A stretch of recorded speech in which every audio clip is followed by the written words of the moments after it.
Hey there, I'm Kat Mak, and I have Heather Kizewski with me today. She's another amazing beacon of light, another best-selling author of the book Empower Her. It has come out. It is 25 women that shared their pain, their life, their ish, and how they have risen, have gone down, are rising again, and where they are now. Heather, thank you so much for joining me. You are a health and wellness coach.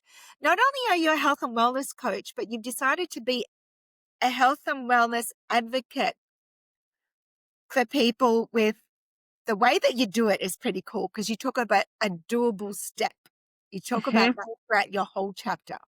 Yes. Doable increments so it doesn't overwhelm and you feel like you're actually going to get results. And I love Mhm. that you're all about that. This is you. This is you. So I'm the pen to paper girl as well. And you're committed to helping others find solutions where people say there ain't none. Yes. Or it's too So hard or there's nothing I can do. yeah. So Heather, question for you. Why did you decide to write your chapter now as opposed to doing it 10 years ago? Why did you decide to become an author? Well, back in February, I came across a book written by a person who has the same condition. I mentioned her in my chapter, and her words were so empowering and gave me hope when I thought that there was no hope. And it felt like it was from out of nowhere. And so it made such a huge impact in my life. And I hadn't been really open with people other than just close friends, family. I consider my coworkers family. So and they were the ones that probably had to hear about it the most. Yeah. So can we talk about what we're talking about? Because you're talking about a degenerative disease where it's called wet AMD, late stage, where you may lose your sight full on. So for Mhm. those that don't know what it is, if you can explain what it is and how it impacted you and how you went, oh my God, I got to do something about this because you talk so prevalently about your journey and it's so inspiring. Thank you. Yeah, so basically what AMD is late stage macular degeneration, and what happens is that there are blood vessels behind the eye that are being formed, new blood vessels through angiogenesis, and a vascular endothelial growth factor. They actually call it VEGF. That's what it stands for. And if the blood flow behind your eyes is impaired for any reason, your body will create these new blood vessels, which is very nice of your body to do that. They're like, oh boy, we need some more blood flow. But in doing so, the blood vessels aren't stable. And so they leak fluid and blood onto the macula, which destroys the photoreceptors and causes scarring and just the degeneration of the tissues. And so, um, if you don't treat it right away, it is permanent.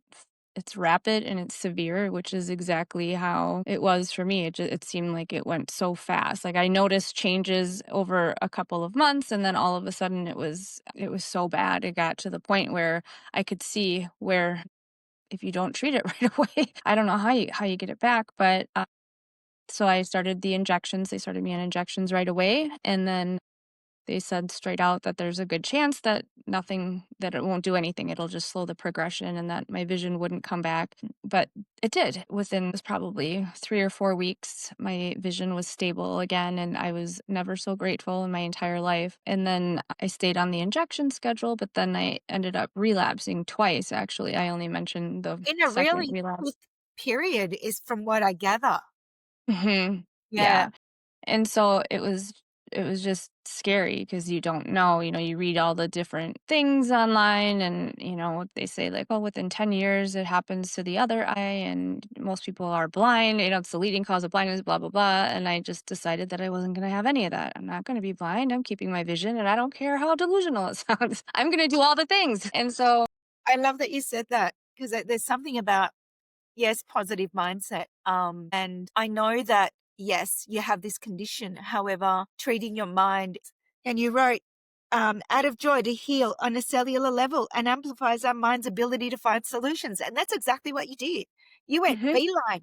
You beeline. What? I'm wearing yellow, B line. Yes, yes, yes. And it seemed like it happened fast. Like once I made up my mind, and then and then I had read. It was a while back that I had read that about. I read a lot of Dr. Joe Dispenza's books, and I follow him on social media. And I remembered him saying that, and I thought to myself, "Okay, I'm going to start intentionally creating as many joyful moments as possible." And holy smokes, joy is what I got, and it was authentic and unconditional, and it makes me grateful for this experience, even though it's been scary and it's not ideal, but it brought me to this place of joy and hope, and I'm grateful for that, and I'm grateful for my vision too, Yeah. but there were lots of things, lots of really good things that came with this It's situation. almost like it happened for a reason. This heightened experience that you have was that pivotal moment. And I think you talk about that too, where it just, you flip the switch and it's like, I'm changing my life now. This is And everything changed. It changed everything, and I even within that first year, I met 3 people who were legally blind, and by chance, like, I wasn't seeking these people. Like, one was on a firefly hike, and she has albinism, and, she homeschools her kids. She's just living this beautiful life, and then I have another friend who she lost her vision in just one eye, but it was very fast, and it was due to a condition. It was a MS, actually. And then another friend who was actually a massage therapist, and she has pigmentosa retinitis, and she's had that since she was Isn't 16. that And weird how all of a sudden, it was such a fluke how we connected, and so I just felt guided, like yeah, everything's okay. if you were to inspire women that are feeling the way you are, and there's so many women and men and people and kids out there that are like, oh my God, I want to do what she's doing. And how does she do it? What inspiration can you give to inspire a person to take that action first step? Tiptoe. Take easiest step. The first step, it has to be easy, all those steps. And so even if it feels like that step isn't going to take you anywhere, take it anyway. I look back on my situation, and I remember last fall, being in this rabbit hole of health, and just I was so fascinated by everything I was learning, and I knew that if I wanted to do something in healthcare, not healthcare, but health coaching. Like I didn't want to be a nurse or anything like that, but and I wanted to go to school full time, but I couldn't because I work full time. So I'm like, all right, the first step, the easiest step for me right now would be to enroll in the health coaching program through AFPA. And so the first step was just enrolling. Yeah. Okay. That was easy to enroll in something. And then it was like, all right, now I've got that. And then I started taking the steps in the coursework, and everything was incremental. There was no big bang, it was just tiptoe. I tiptoed my way into it because I still work, 40-hour weeks. And so there wasn't, like a whole lot of time to go crazy or manic. I had to be reasonable. I love the fact you talk about maybe. So if you want to expand on that, so what if maybe it will work out? Like you want to Yeah. on that? Because I love that analogy. And it's something that we all forget because life happens and we just go fast track and we're like, but whatever. Right. And so maybe came from my tolerable thinking. So I get annoyed when I'm in a situation or a hardship or whatever it might be, and then someone's like, "Oh, just think positive." It's like, "Oh no." Like you just kind of don't feel heard, or you feel like you have to explain, like you want to hold on to like your Stuff. anger or your frustration. And so then it's like, "Wait, no, that's not how things get better." So let's step back and start contemplating the maybes. Like, maybe it's not that bad. Like, maybe I can cooperate. Maybe I can think a different thought, and that'll produce a different experience. Maybe there's something around the corner that I don't know about yet. Or maybe I can look back at evidence of things working out before, and I can implement that into my now, and I can feel a little bit better, and I'm There more you go. tolerable to be around, right? I love the tolerable way of thinking. They should teach that at school when you're young. Oh, I like it. Yeah. And I came up with it during a time where I was really down, and I had put all these notes in my phone, and I actually kind of got the idea of auto suggestions from Dr. Joe Dispenza. And I just made a big list of maybes, and I'm like, okay, this is a Maybe good it's starting going to point. And work out. And I slowly started to feel, I mean, it wasn't just slowly, I feel like instantaneously I felt a little bit better and then a little bit, and then before I knew it, I had bridged the gap to positivity and I was fine and finding solutions. And, because if you're in a negative mindset or in a state of fear, you don't have access to the thoughts that bring you the Serve you. solutions that you want. Yeah, so I love that you are I'm going to call you the owner of the tolerable thinking method. Yeah, that's what Yeah, I, I because like it. that's what it is. And I seriously think they should teach it in primary school. Like maybe it's going to work out. Yeah, maybe Maybe, it will. maybe it will, maybe it won't. But guess what? You're going to be okay anyway. Yes, yes, and having that faith and knowing that it's gonna be okay and that you're gonna soften into it, and I feel like softening into things is another big one too, like, you can soften into the blows that you encounter. If you tiptoe into it, just be like, "Okay, like, right now, this is not easy, but I can softly, take steps into adapting and So making what my would be situation what better." would be one of your greatest achievements then thus far? I mean, obviously, I don't know, personally, professionally, something that you're proud of that you can go, "Hey, I did it anyway."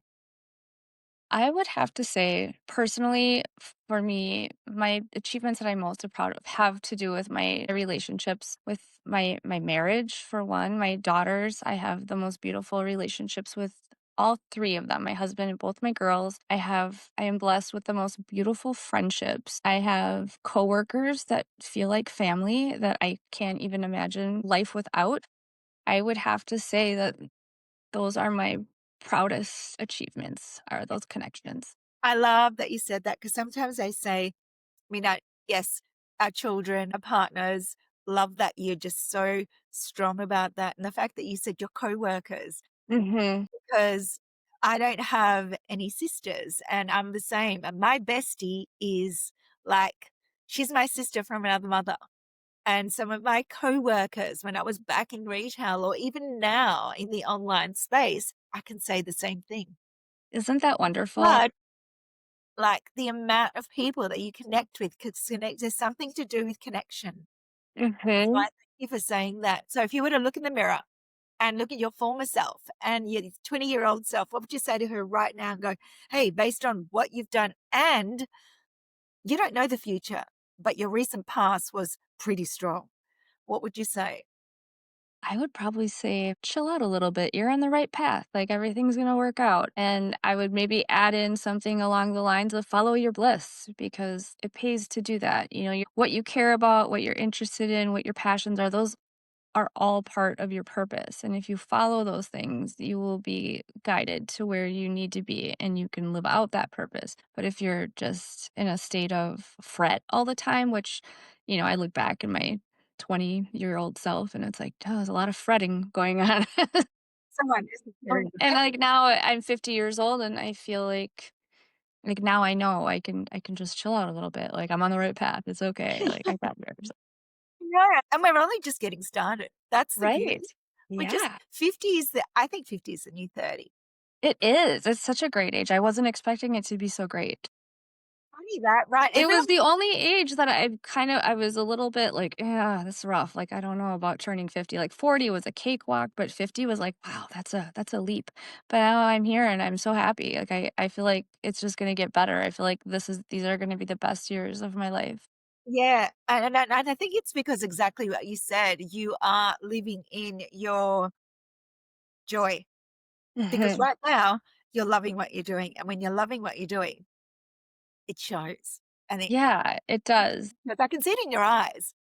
It clearly shows, like, when you talk about your stuff, like, it resonates through your eyes. Aw, Their eyes don't lie. They're the things right. you know, like, seriously. Now I'm a Joe Dispenza advocate, but it's true. It's true.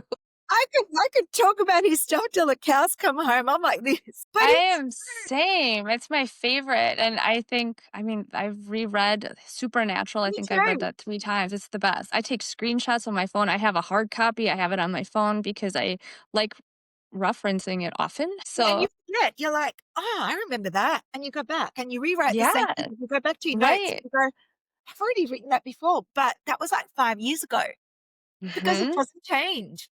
Like, Right. it's you can go back and revisit, re-listen, so I'm glad that you said that. Heather, thank you so much for joining me and sharing your wisdom and power, Thank in you. collective book called Empower Her, and congratulations on being a best-selling author. Go out and buy the book. Go out and read your story because life will throw you challenges. And I like the fact that you said, I'm not listening to everyone. I'm just going to go down a path where I'm going to do everything and everything. So, everything. And what I'm talking about is you being able to go past and look at solutions to find the issues that you have with the degenerative eye disease that you have called Wet AMD. What is it called? Wet AMD. Yeah. There's dry and there's wet. There's 2 different kinds. They call Wow. it wet because it leaks the fluid onto the macula. The Wow. dry has drusen, so you get, like, these little deposits, but that's considered, like, a Fascinating. earlier stage. Right, and I felt like, "Oh my gosh, like, this is such a huge thing," and lifestyle is a contributor to it, and there's something you can do about it. It's preventable, and what you don't know will hurt you, and so I feel like I wanna be the person that is telling people all the things to how to This is take what I care of love. your. You've now, because you're a health and wellness advocate for steps that are preventable in doables. Mhm. That's what I Doable, yep.